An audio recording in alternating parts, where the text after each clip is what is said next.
Ada satu orang ahli ibadah dengan cinta yang begitu besar kepada Rasulullah sallallahu alaihi wasallam. Setiap hari dia salawat. Tatkala beliau sedang ziarah ke makam Nabi, beliau sedang membaca maulid.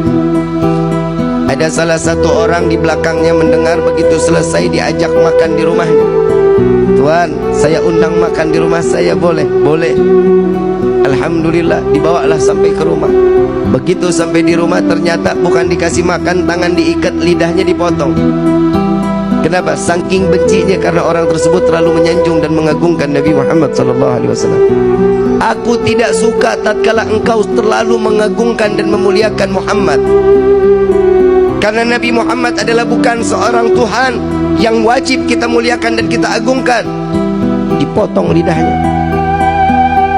Saat itu juga dilepas orang tersebut, lidahnya digenggam, mulut penuh sama darah, lidah digenggam, dibawa sampai ke depan makam Rasul sallallahu alaihi wasallam. Di dalam hati beliau mengatakan, ya Rasulullah, maafkan saya, bukan saya enggak mau salawat lagi kepadamu, tapi lidah saya saat ini sudah ada di tangan saya tidak lagi dapat menyanjung dan memuliakanmu dengan lidah yang sempurna. Saking sakitnya, darah yang begitu banyak, beliau pingsan. Di dalam pingsannya, beliau didatangi sesosok manusia yang tatkala beliau mengatakan, wahai hamba Allah, wahai hamba Allah, ketahuilah aku Muhammad yang saat ini datang menjengukmu. Biarkan lidah itu terputus, sekalipun jika engkau tetap mencintaiku, maka Allah akan berdekatan, Allah akan mengizinkan aku dekat denganmu, kata Nabi SAW. Namun si hamba Allah ini mengatakan, ya Rasulullah, tapi aku ingin bersalawat dengan fasihnya, dengan kegembiraan, dengan lisan yang penuh dengan kesempurnaan.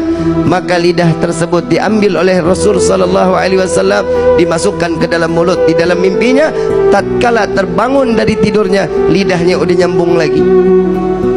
Di dalam mimpi Nabi memberikan manfaat kepada orang, para pecinta Rasul SAW, sehingga seterusnya beliau terus dapat bersalawat kepada Nabi Muhammad SAW. Begitu tahun berikutnya beliau ziarah ke makam Nabi. Tatkala beliau datang sedang membaca maulid, ada seorang anak muda yang datang kepadanya, Tuan, saya ingin mengundang makan Tuan. Sekiranya Tuan sudi untuk ikut dan saya menjamu Tuan, marhaba, ahlan wa sahlan. Gak ada sedikit kesu'dhanan. Lalu dibawalah oleh anak muda tersebut lewat gang yang sama, lewat jalan yang sama, ingin masuk ke dalam rumah yang sama. Lalu beliau mengatakan, wahai Tuan, saya pernah masuk ke dalam ini. Dahulu lidah saya dipotong oleh pemilik rumah ini. Apakah engkau juga ingin memotong lidahku, kata orang tersebut. Tidak, wahai hamba Allah, aku mengajakmu untuk mencicipi dari rezeki yang apa ada di saat ini. Beliau masuk ke dalam rumah. Tatkala makanan sudah disediakan, makannya sudah selesai, dikeluarkan kandang yang begitu besar, hadirin. Kandang begitu besar, begitu dilihat di dalam ada monyet yang gedenya luar biasa. Lalu ditanya, ini apa ini? Tuan, ingat dahulu engkau bilang engkau pernah dipotong lisanmu, engkau pernah dipotong lidahmu oleh ayahku. Dia adalah ayahku yang Allah kutuk menjadi kerak yang besar.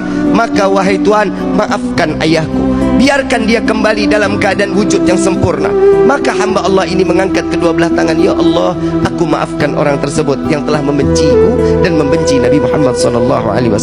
Maka Allah rubah beliau dalam keadaan sempurna manusia tersebut, maka mati dalam keadaan membenci Rasulullah SAW. Na'udzubillahi min